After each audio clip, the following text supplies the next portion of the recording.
What is Slay the Spire? To explain it, I have to explain a couple of things first. The term roguelike and the term deck builder.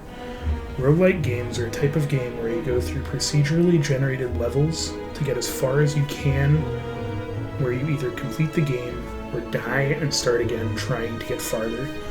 Each time you die, you typically get something that makes you a little stronger and makes the game a little easier each time, but this isn't always the case with roguelikes.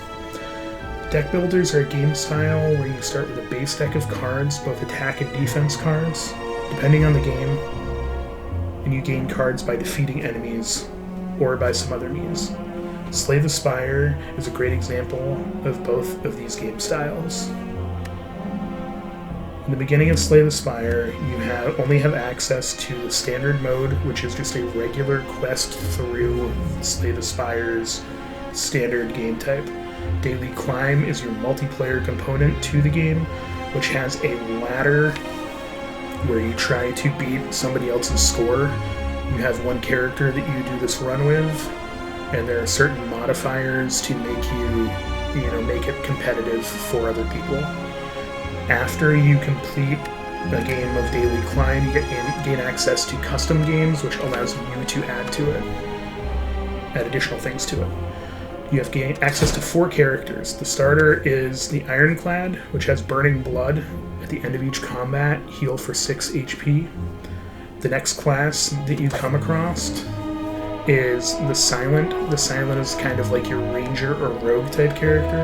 It has, at the start of each combat, you draw 2 additional cards. The next is one of the characters that came in an update, known as the Defect. The Defect has an ability called Cracked Core, which is specific to the Defect. You channel 1 lightning at the start of each combat. The next after that is the most recent character to come out, which is the Watcher. The Watcher is like a monk type character and has the ability called Pure Water. At the start of each combat, you get to add a miracle to your hand.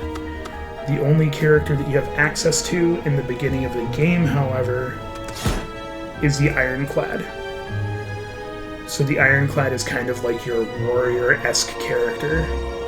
The really, really interesting thing about the game is its procedurally generated map, which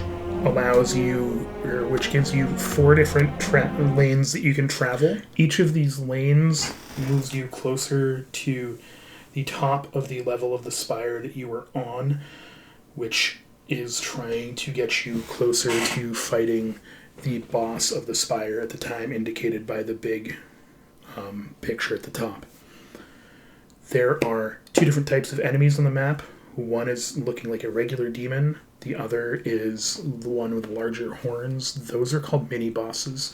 Those mini-bosses are going to test how well you built your deck. They give you some additional really helpful relics if you can beat them, and access to some additional cards. But there's a strong chance that the mini-boss will take you out and you will have to restart again, so be ready. The next thing that's available is a campfire. The campfire allows you to either heal your character or add or upgrade a card. So the upgraded cards are just better versions of those cards. After each fight, you gain money, which you can then be used to spend at the vendor or merchant. The merchant has access to other cards you can get. Then you have access to question marks, which can be either another merchant, a random enemy fight, or just a random encounter in general that you're not really 100% sure what you're fighting.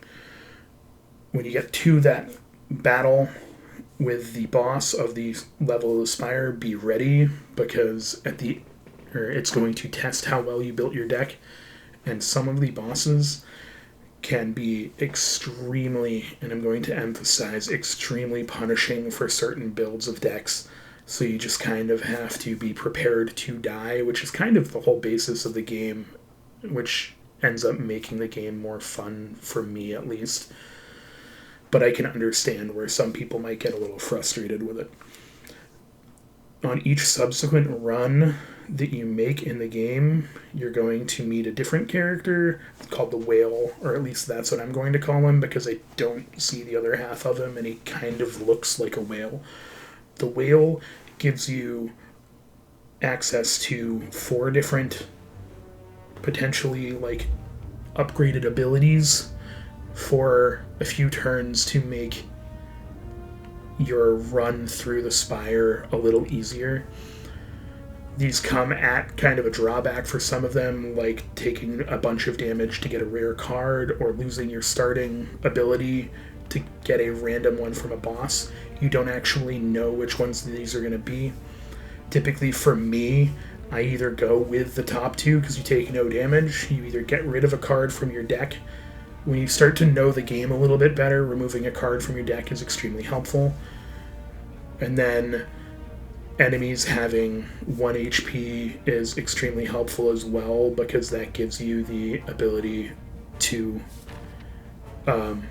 gain access to new things on the map. So after you've talked to the Whale, you'll start a new run of the Spire in which you'll be trying to get to the boss and continue that cycle, trying again and again to get to end up slaying the Spire. Well, that's the end of my overview for you guys. I want to thank you all for jumping in the video. If you enjoyed it, please by all means like the video, give me a comment if you're interested.